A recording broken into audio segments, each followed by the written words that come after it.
is the agenda set out by James Mattis in 2018 and by Donald Trump in 2018, which is to prevent Russia and China from being near peer competitors of Western driven globalization.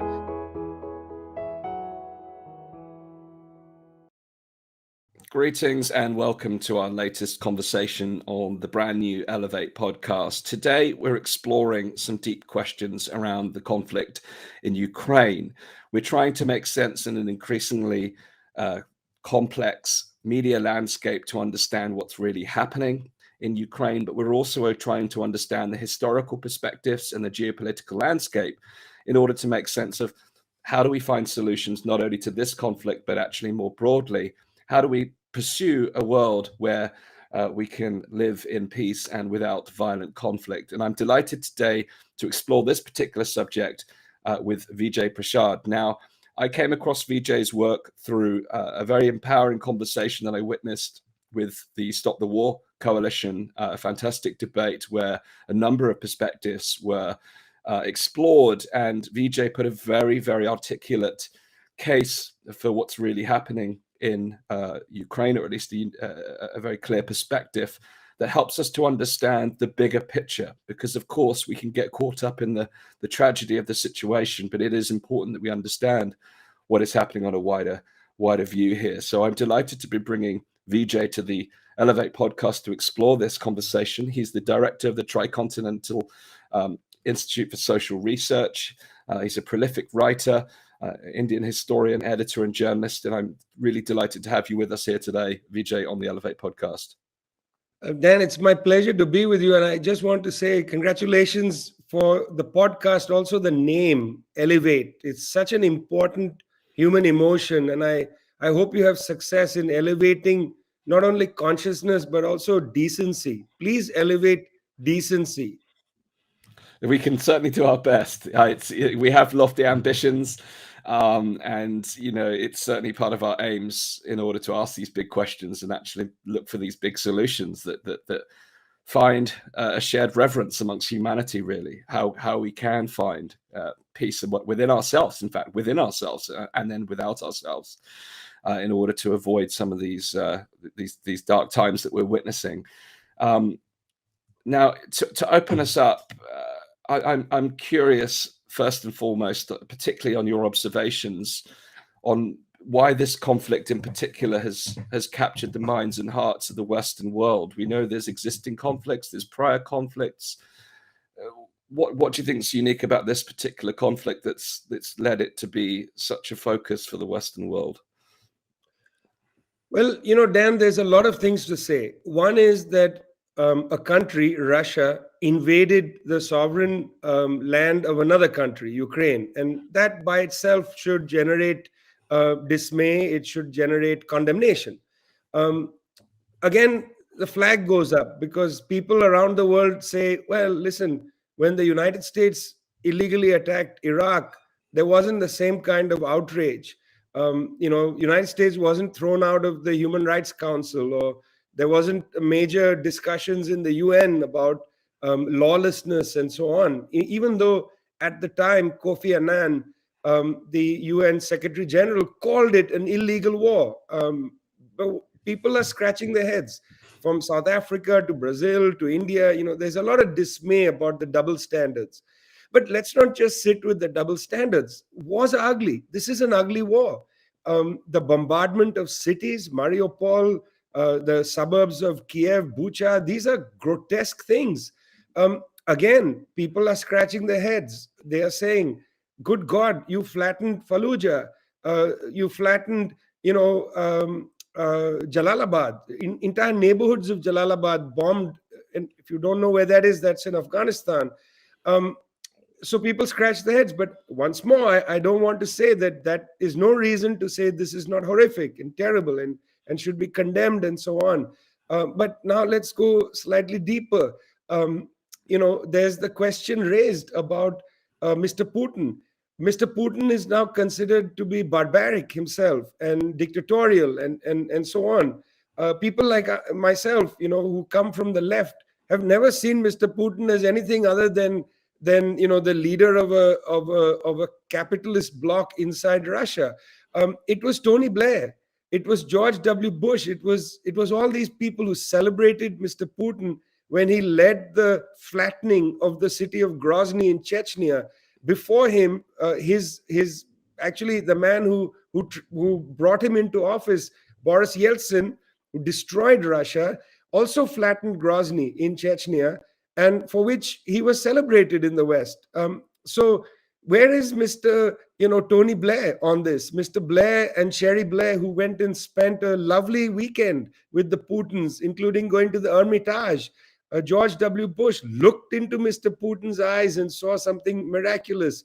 Thomas Friedman, the columnist for the New York Times, Dan, wrote an article called "Rootin' for Putin."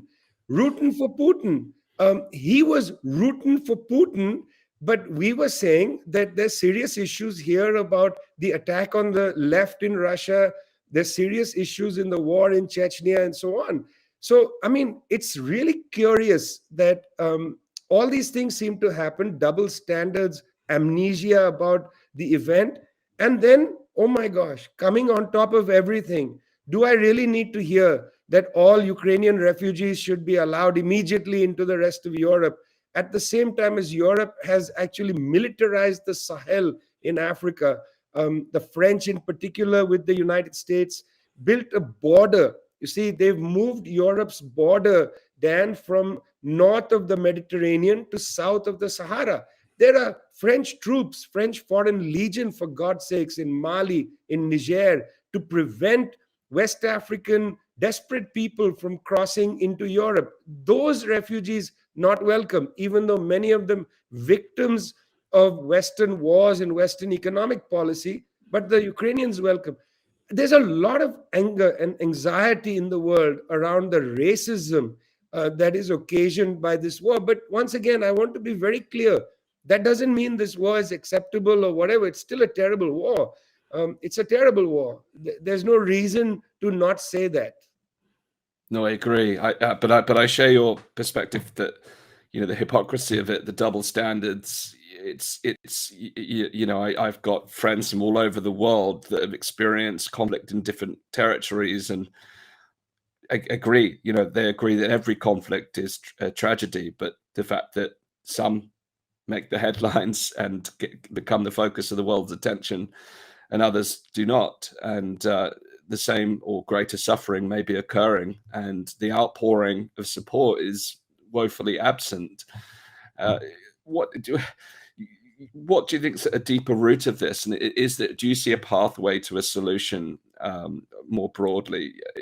What's really influenced this particular war to capture the Western's attention in this case? Is this a wider geopolitical situation that's playing out, and as such it's got so much more media attention? What do you think is really going on? Well, it's not what I think. And here I want to thank the United States government for making everything perfectly clear in their own documentation. You see, if it was what I think, then one could say, well, it's just your opinion.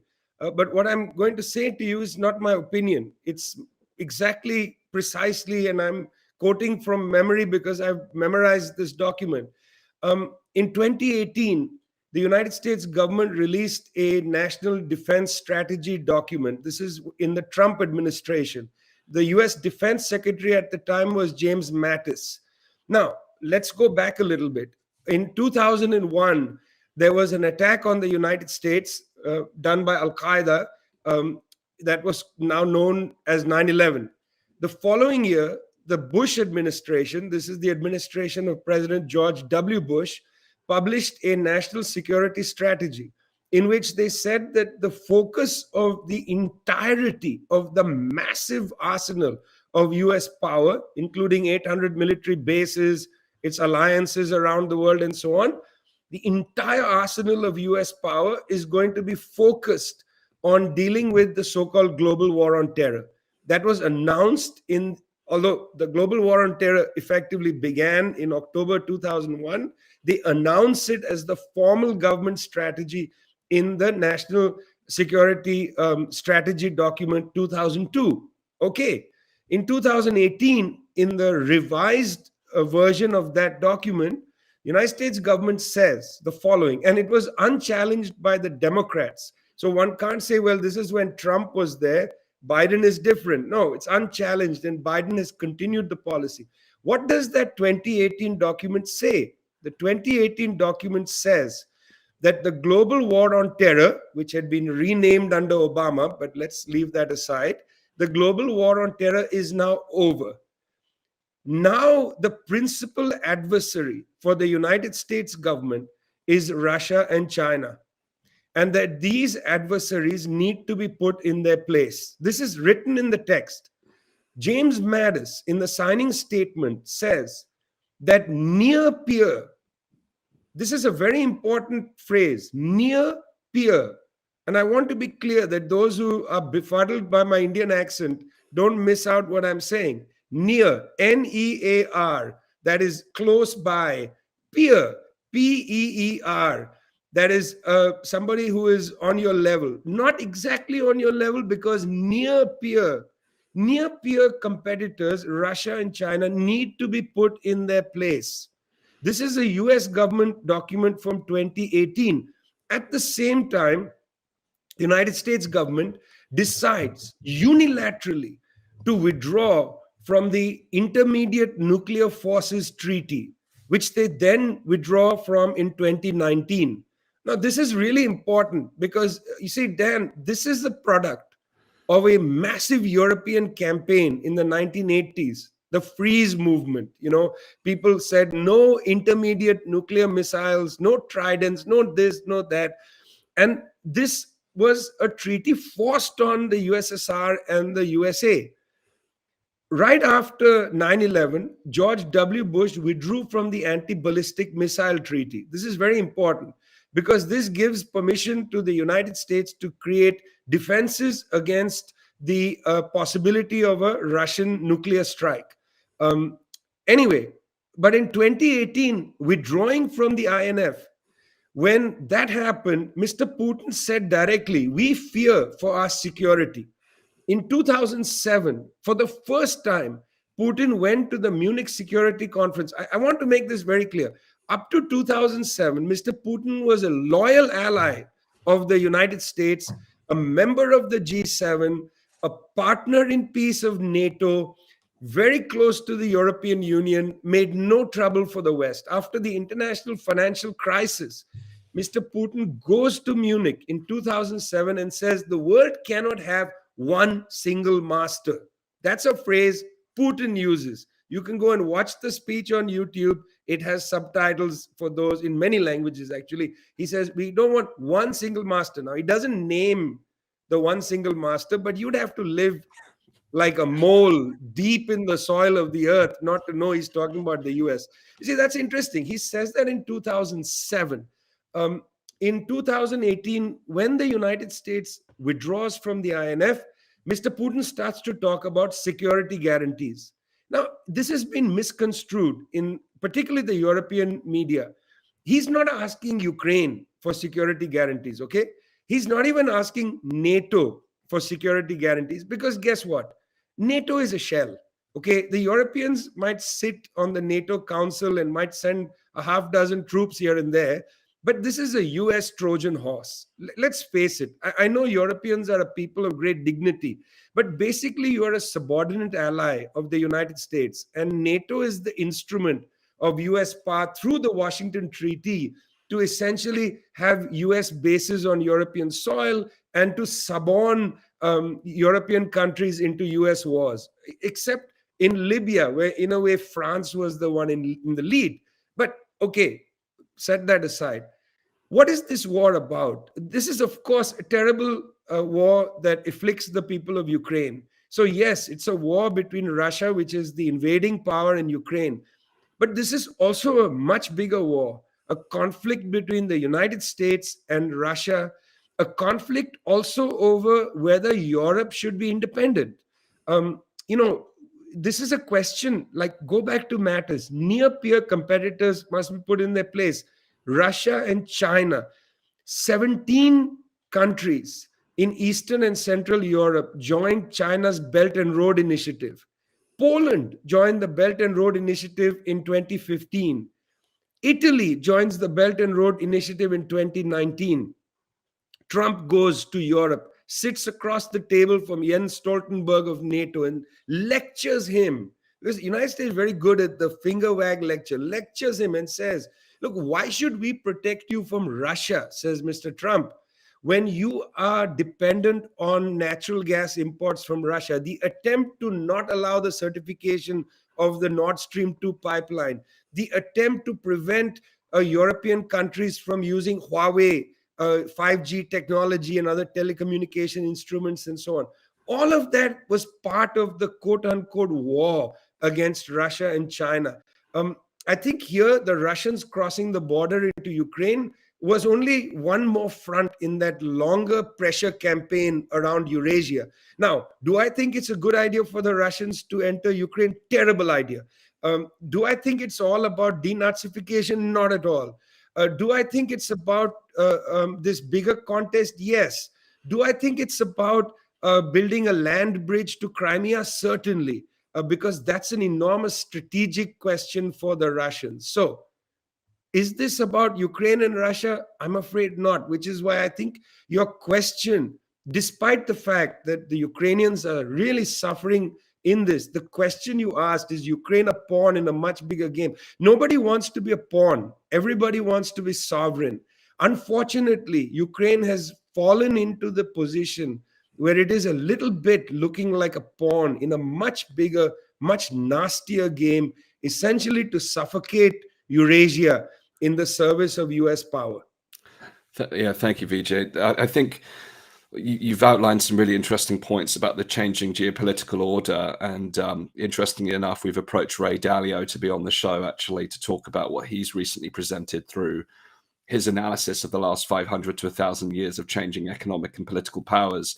And through his analysis, it's very clear that America as a global power is in its decline phase and that China is in its ascendancy, and that, you know, the United States is seemingly not willing to go down without a fight. However, it is also interesting to observe the nuances of Russia and Ukraine in their own right.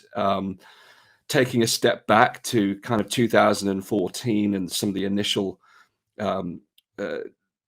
conflicts through Russia, have there been warning signs regarding Russia and Ukraine in their own right, as in addition to these broader battles that we've discussed?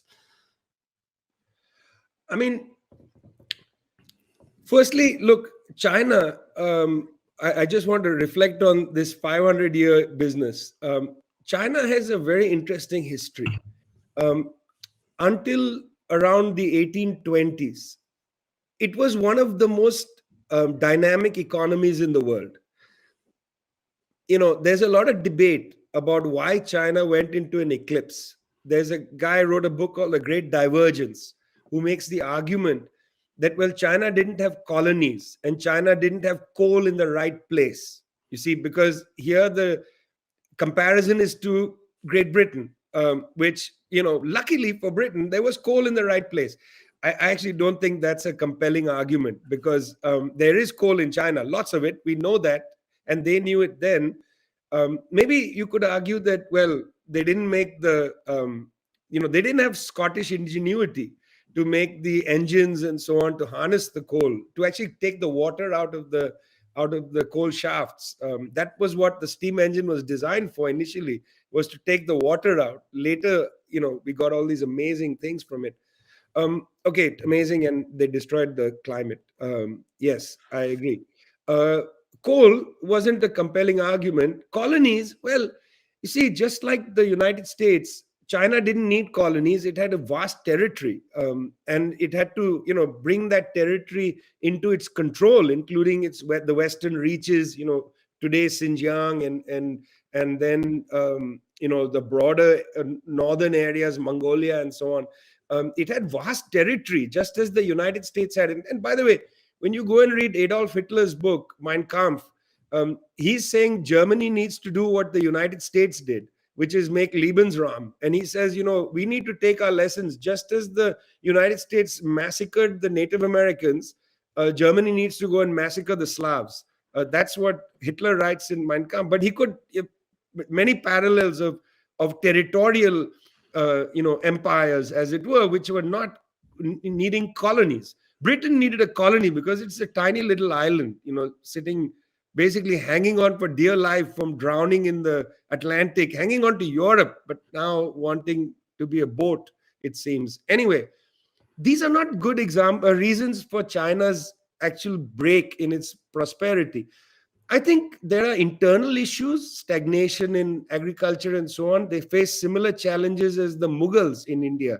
Um, because both of these, the Chinese and the Mughal Empire in India, were land-based territorial empires which took land revenue as the principal source of wealth. And in that, they may have miscalculated.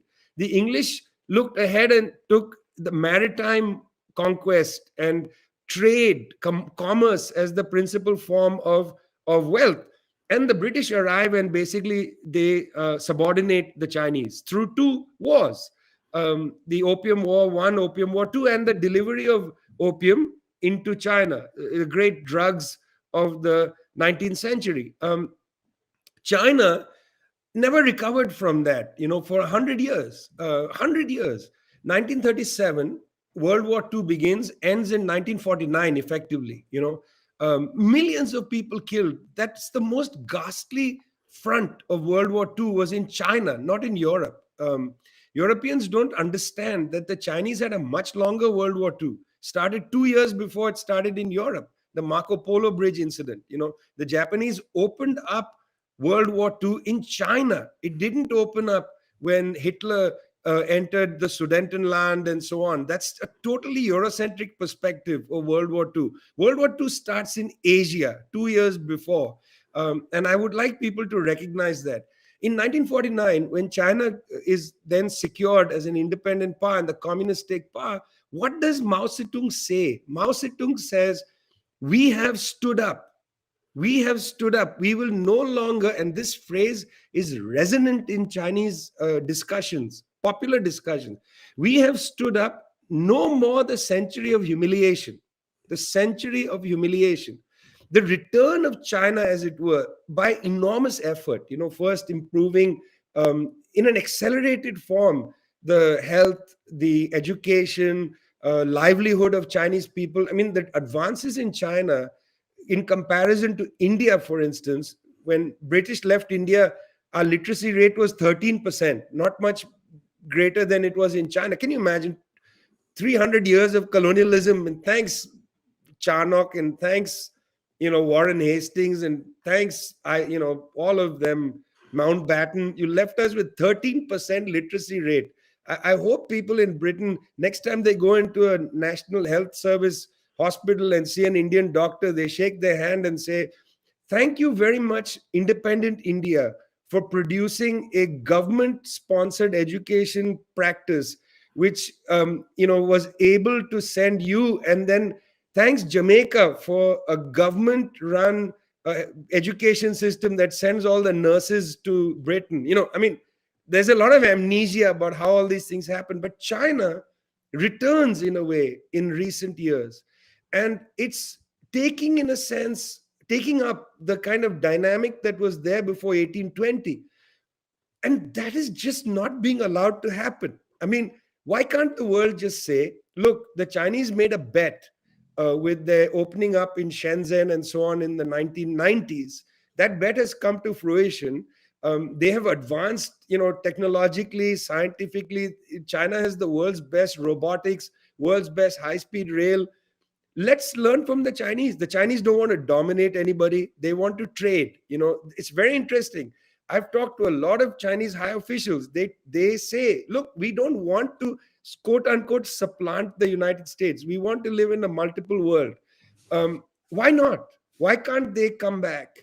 And so that is a question that I want Boris Johnson to answer. That's a question Emmanuel Macron should answer. Why do they continue to believe that only the United States and Europe should dominate the world?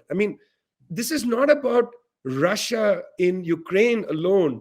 This is about the fact that we want to constitute a project for humanity where we don't want weapons to be the principal, communication between countries. We, in fact, should be calling in this period for denuclearization, not for an escalation of this war. At the same time, we need the climate catastrophe to be addressed. You can't address these things when the Western countries are locked in a existential struggle for domination against the Chinese and their near peer partner, the Russians. Actually, that's the question I want people to be discussing. Is in the midst of this conflict, the UN's intergovernmental panel on climate change releases a report which says we are at red alert. Where was that discussion? Nothing on that in the UN Security Council. There was no alert, no emergency, nothing, right? Where? Zero. So, okay, somebody will turn around and say, oh, you are a stooge of the Chinese, you're a stooge of the Russians. Look how you're talking. Whatever you say, it doesn't bother me. I'm a stooge of humanity, okay? I want to have a world without weapons, a world where we are living in a kind of stewardship with the planet. I want to live in a world without poverty. I want to live in a world without racism and patriarchy, and those are my ideals. What am I a stooge for? I'm a stooge for those ideals, fellas. That's what I'm a stooge for. I'm certainly not a stooge for any government or anything. And I should say, on top of that, I don't understand how people who believe in like peace want to accelerate peace through war. I simply don't understand that. That's so illogical to me. But again, Dan, you have to ask Boris Johnson to come on your podcast, and you got to ask him, Boris, listen, can you explain to me how you want world peace through war? Why do you believe that the Queen Elizabeth II, that great aircraft carrier, which you don't have enough money to have arms for, so you need US troops on it, incredible snub to British ambitions to be global Britain. I don't know if people know that, but at great cost, Britain built an aircraft carrier and then has to have it manned by US military personnel. Wow, amazing Brexit. From apparently captive to Europe, you are now even more fundamentally captive to the United States. That's some British nationalism. Where are you on principle, Nigel Farage? I bet you're in Washington, D.C. talking to your friends there. Interesting. Yeah, I think Britain is an interesting story in itself. And yeah, if we can get Boris on the show, I know my audience would be very keen to ask him lots of questions. So if there's anyone out there that has a direct contact, then please put us in touch. Now, I resonate with the aims of living in a world of peace, a world without violent conflict, and to assess. And here's the lens I look at this from.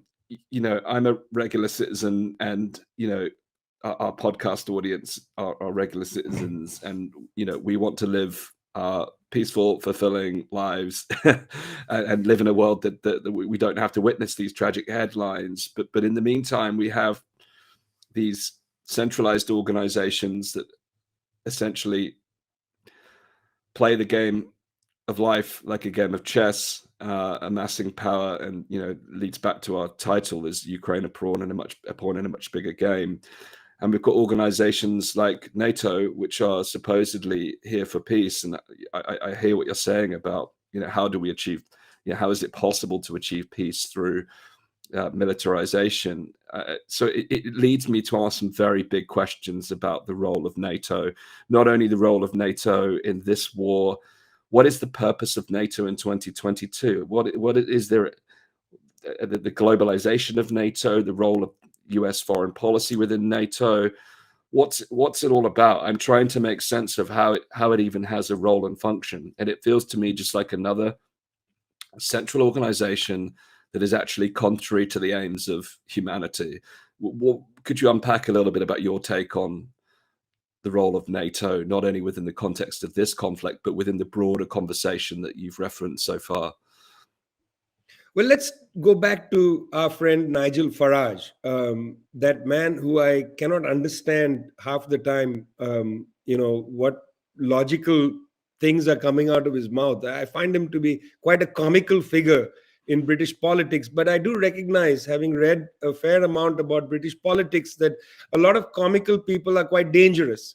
And I mean, from Mosley But I'm actually thinking of Enoch Powell. I spent a year living with my grandmother in London when I was a little boy, when Enoch Powell was around and giving his speeches about, you know, I don't even want to say the phrases on your show, but I do remember, people putting trash through our mailbox, not the mailbox, the mail flap, putting trash into the mail flap. I remember being accosted on the street with my grandmother, who would wear a sari, and be harassed, XYZ, go home, and that kind of thing. My grandmother was living in London because my grandfather worked at the Indian embassy.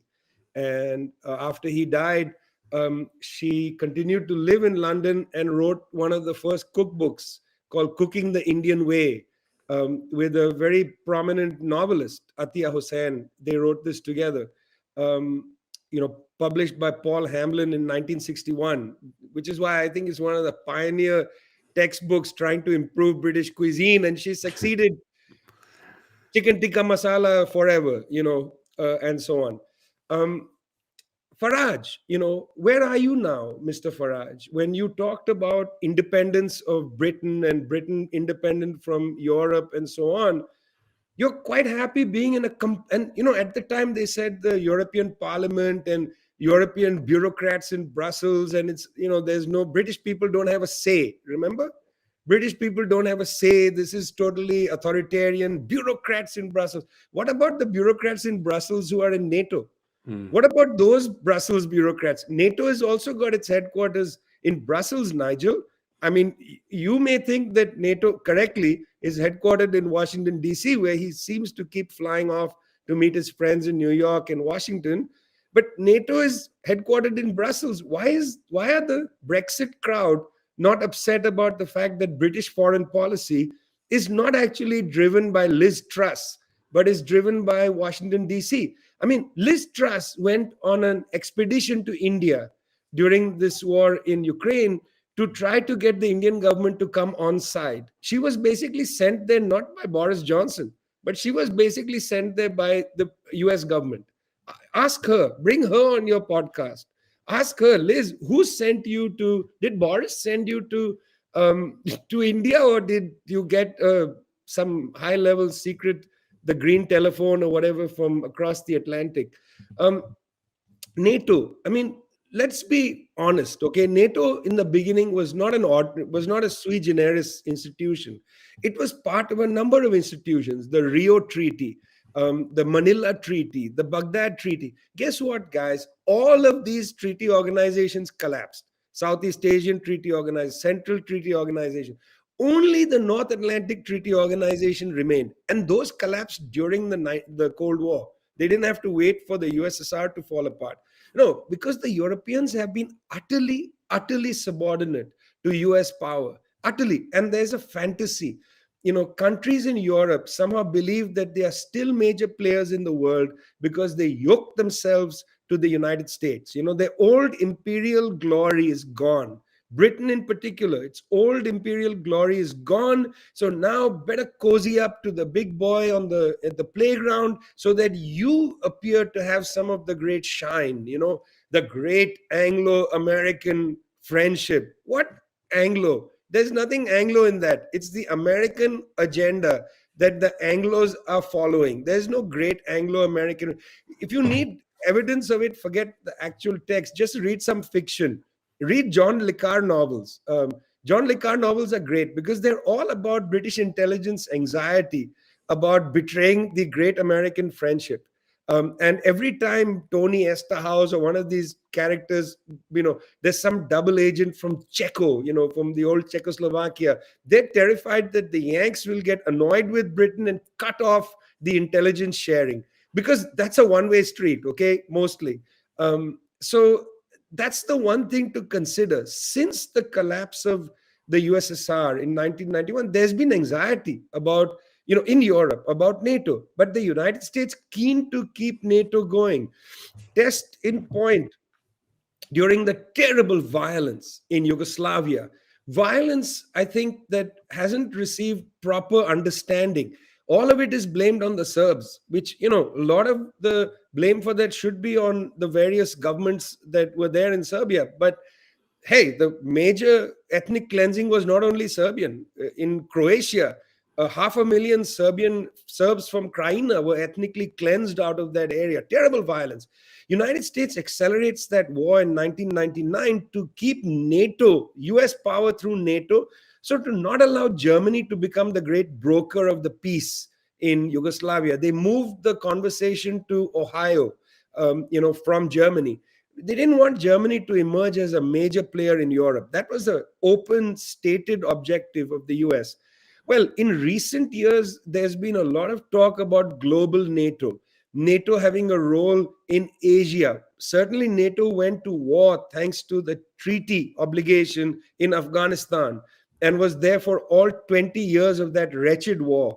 Again, unremarked, the withdraw from Afghanistan and now continue to strangle it, steal its money, and so on. 95% of the Afghan people in poverty. What about the flag of Afghanistan? Dan, how many of your listeners who now know the flag of Ukraine know the colors of the Afghan flag?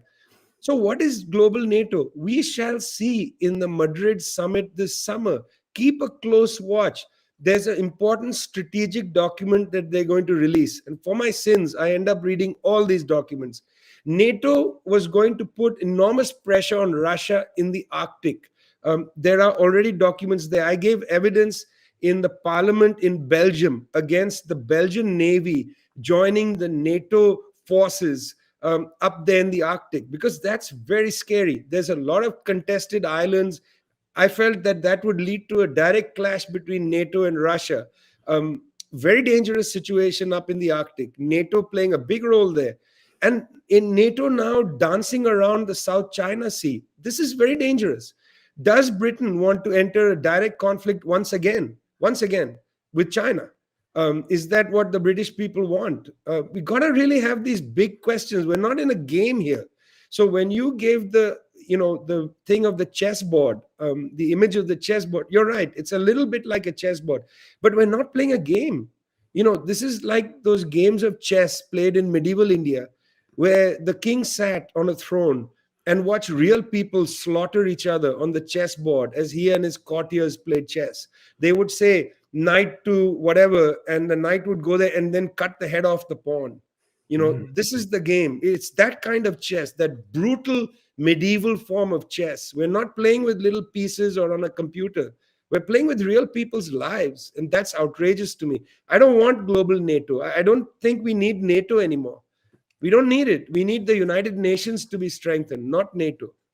Now, yes. Now, I agree with you on the game analogy makes it very complex. It's really trying to make sense of how the components move in order to understand why things happen. And we've heard the kind of typical storylines of good versus evil playing out in the British press around Putin and Ukraine, and as we've discussed, the fact that Ukraine has been invaded by Russia is indeed a major problem.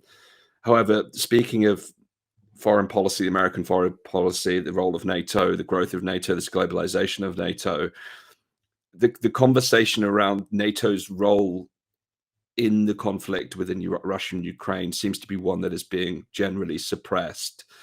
What do you perceive to be NATO's role, in this? Is this Russia taking a stand against NATO and Americans' foreign influence, using Russia, Ukraine as a tool in that? Is this actually part of the puzzle? What and to what degree do you think?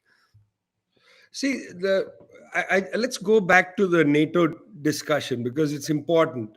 After the Soviet Union collapsed and the Eastern European communist state system collapsed,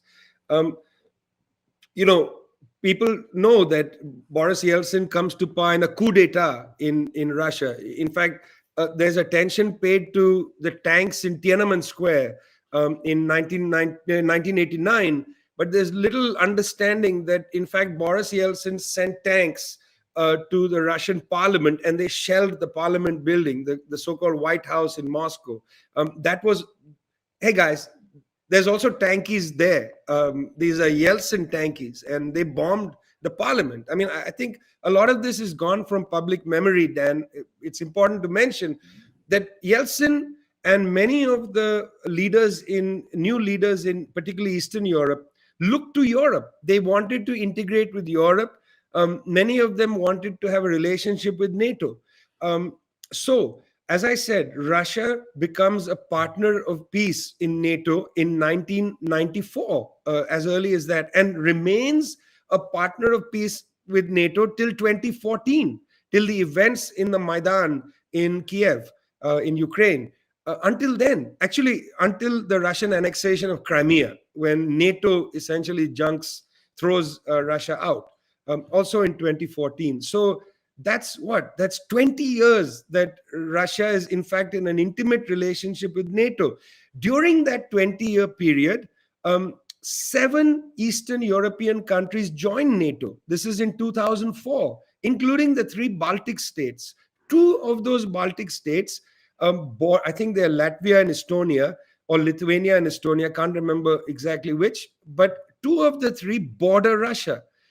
But they all have extreme proximity to Russia, But 7 Eastern European countries at that time, Sergei Lavrov is reported to have told the Secretary General of NATO that Russia does not see NATO as a menacing force. This is in 2004, So there is no.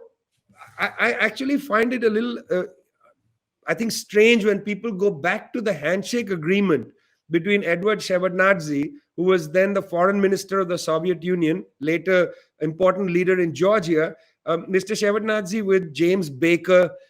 They had a handshake agreement around the unification of Germany in the late 1980s, 1990, where they said, look, we'll allow German reunification. That was Gorbachev's position, but NATO cannot move 1 inch eastward of the German border. That was a deal that they had struck, a handshake agreement. Okay.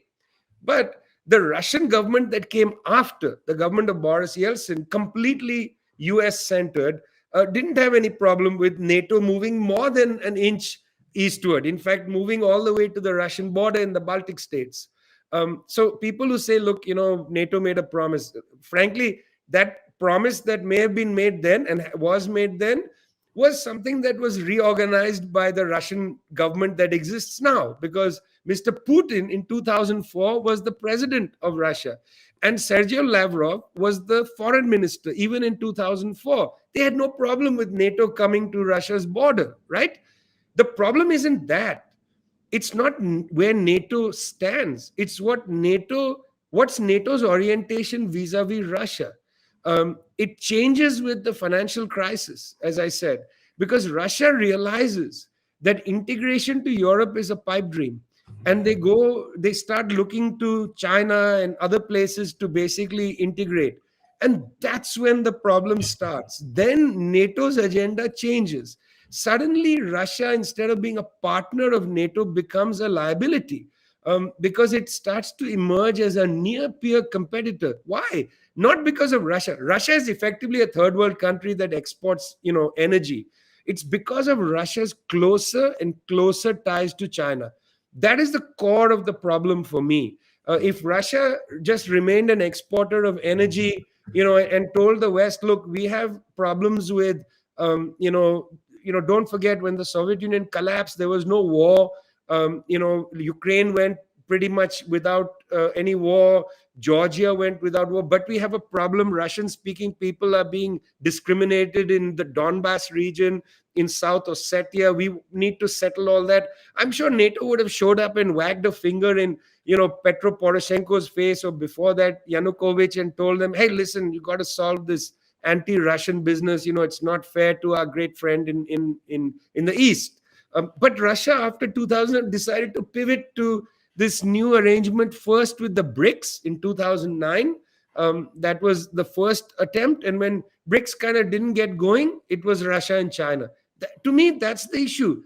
That's why I say NATO has become effectively not global NATO. Effectively, NATO's agenda is the agenda set out by James Mattis in 2018 and by Donald Trump in 2018, which is to prevent Russia and China from being near peer competitors of Western driven globalization. That's the agenda and goal of NATO. It's not to promote human rights. It's not to prevent genocide. It's not to do any of the things that Jens Stoltenberg and others say. This is not a human rights organization. Okay, let's not mistake NATO. Great Britain is not the government is not a human rights promoter. If it were, it would de-license British BAE systems and prevent BAE systems from arming the Saudis to pummel the Yemenis. But Britain is not a human rights organization. It's a government. It has a certain set of agendas and motives. If it were a human rights body, it would treat its own people better and not let them die in COVID-19 wave after wave.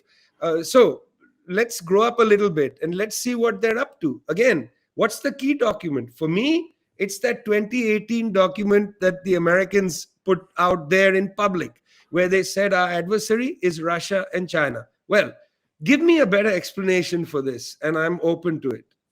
Interesting. Well, I suppose with the challenge, Vijay, with these complexities and these wider power plays, it begs the question: what hope is there for immediate to short-term resolution?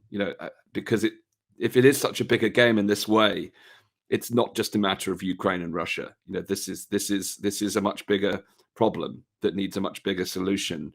But to tackle the interim, how do you see the conflict in Russia and Ukraine playing out?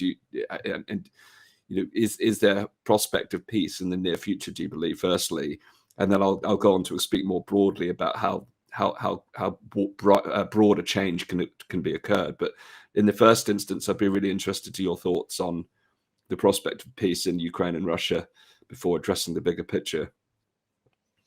Well, firstly, there have been negotiations in Antalya, Turkey, between the foreign ministers of Russia and Ukraine. They didn't really go anywhere, but they did talk there. This is at the big Turkish diplomatic forum. There have been ongoing conversations taking place between high officials of Russia and Ukraine on the Belarus-Ukraine border, also in Minsk, but on the border they've been meeting. That hasn't ended. That's very important. These bilaterals are important, but they're not going to get anywhere. And I'll tell you why for several reasons. One, the Russians seem to have a war aim, which they've not yet secured. And that's to build a land bridge between Crimea and Russia. They have made it very clear that 85% of Crimea's water comes from Ukraine. And when the Russians annexed Crimea in 2014, Ukraine's government cut off water supplies to Crimea, for which reason Russia had to build a bridge across the Black Sea at enormous cost. And they actually sent trucks of water across. So I know that it's very clear from the way they are fighting in Mariupol and so on, that the agenda is to build that bridge. What land gains they're making in the north from Belarus south towards Kiev and Odessa, those are all going to be negotiated. They're going to say, you can have all that back, but we're going to keep this land bridge. I feel that's very much part of the agenda. So the appetite in Moscow for negotiation may not be there until they secure this aim. I fear this. I don't know, okay? I don't talk to people in Russia, but just being logical, that's where I'm coming. I fear that that's there and therefore they won't move.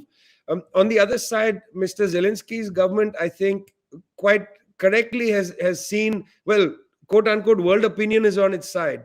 Why should they negotiate? When Russia has been thrown out of the Human Rights Council, when they're getting weapons from the West, why should they negotiate? They're apparently holding off Russian advances in some places.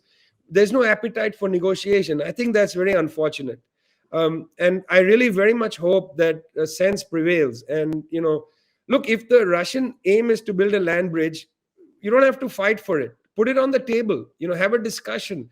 Put on the table that if you're going to cut off the water, we want the land bridge or resupply water, something like that. There are negotiables on the table, Dan. There's a possibility. I just feel like the bellicosity, the kind of language coming from all over the world is not helping. Mr. Biden goes to Warsaw near the conflict and says Putin's got to go. This is hugely irresponsible. It sets an objective. It makes Putin not want to negotiate. You got to give people the space to negotiate, even with your adversaries. You got to have a place to negotiate. You can't talk like this. We are a complicated world with many different opinions. You can't impose our opinions on people. I have strong opinions, you have strong opinions, but we realize other people don't agree with things we believe in. So we got to appreciate where they're coming from, build the table to have a serious discussion without casting aspersions on people. To say Putin's got to go, how well did that strategy work in for instance, Syria? Not well at all. It worked in Libya, but now look at Libya. It is a catastrophe. And Libya gave up its nuclear weapons program.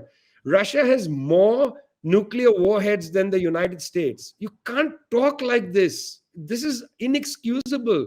It is dangerous. It's the reason why Noam Chomsky calls the United States the most dangerous country in the world, because you have people like the president of the United States, not Trump, but Joe Biden, saying irresponsible things in public. In fact, even his vice president had to dial back the regime change talk because they realized this is hugely irresponsible. Thank you, Vijay. I appreciate we're coming up to the hour, but I feel this, if you have the time, there's such an important question to ask about. Yes, you've given your views around how this particular conflict could come to an end, but more in the breadth of the conversation that we've had around the global power struggles for power. This podcast, the Elevate podcast, is all about elevating humanity and enriching the world we live in, and the aspiration. Is it a utopian aspiration? Is it possible in my lifetime that I live in a world without conflict? I'm curious, what is your take? What's your perspective? How do we transcend all of this? How do we transcend these types of conflicts? How do we pursue, how do we move towards a world that is able to live in peace? I appreciate that's a big question to close on, but I think it's one of the most important questions we can be asking right now. And I'm very, very intrigued to know what your take is on that. My feeling is that people need to have the confidence that things can be better. I think it's easy for us to imagine a world without conflict. It's not hard to imagine that, okay? You can look at, the best of our nature tells us that we can live without conflict. It's available to us. There are really decent people and nice people in the world, and we want more people to be like them and less people to be, the playground bullies and so on. We know it's possible. It's not that I'm not one of those people who says, look, human nature changes a lot. There was a time in Britain where people went to the bathroom in a pan, and then they opened their window and just emptied the pan onto the street. You read Jonathan Swift's writings about that. He would say when you walk in a street in the British Isles, you have to be careful what's coming from above. Now in London, if I spit on the street, people will look at me like, what are you doing? If I stand against a wall and urinate, they'll wonder, what planet are you on? Human nature changes. We civilize ourselves in practice, in society. We learn how to behave. We learn how to talk to each other. Even terms like man spreading. When you go on the London tube, if you see a man sitting there with his legs wide open, taking up a lot of room, somebody might feel comfortable to go up to him and say, can you please take less space? Societies can change. We know that it's possible, but we seem to not have the confidence as a people to demand a better world. We seem to have fallen into the grip of reality. And I mean, I feel like I'm happy you're doing this podcast, and I said this earlier as well, but we need to use your word, we need to elevate our confidence levels. It's not our consciousness, it's our confidence. We need to believe fundamentally that the world can be a better place. And I feel very strongly about this. I feel that young people must not be told that you need to be more practical or you need to be more realistic. Forget realism. I mean, I'm an extremely rational person, I hope. Okay, I pride myself on trying my best to be a rational person, but I'm guided also by emotion. And I think there's room for that. With the climate crisis, for instance, to be merely guided by the blue suits at COP26, we're all going to die thanks to them. Okay, forget I know that currently the Somalis and the Yemenis and the Ukrainians are dying through war, terrible war. The Afghans are dying through a war like starvation imposed on them. The rest of us are going to die because the blue suits refuse to have a actual, realist approach. I'm going to end with this, Dan, because I feel this is where I would like to go. They call us the idealists, but actually they are idealists because they don't have any solutions to world problems. They are idealists. They keep selling us the market and all these things, which are all bankrupt. We are actually the more realistic people. I believe in socialism because I believe socialism is a realistic answer to our problems. I don't believe it's idealistic. I think that the men in blue suits, they are the idealists. And I don't want their kind of idealism. I want our kind of hope. And for that, elevate our confidence. That's the important thing. Thank you, Vijay. Thanks for that message for hope to conclude. I thoroughly agree. I think it's in our hands. Change is in our hands, but we have to believe it's possible before we can even take the steps towards attaining peace.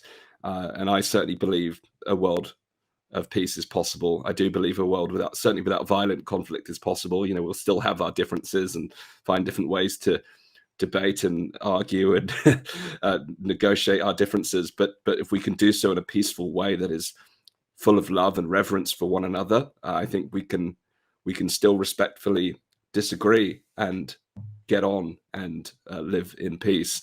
So I want to thank you for that conclusion in terms of having the confidence to believe in peace. That's a beautiful way to end today's powerful conversation. I want to thank you for giving such a compelling background understanding of the situation, the wider situation, that as we answer this question, address this question, of is Ukraine a pawn in a much bigger game? And I appreciate the reference to the chessboard is almost derogatory to the situation, but it's important that we understand the mechanics and the moves that are playing out in front of our eyes in order that we can navigate and move towards a path to peace. So thank you so much, Vijay, for being here on the Elevate podcast today.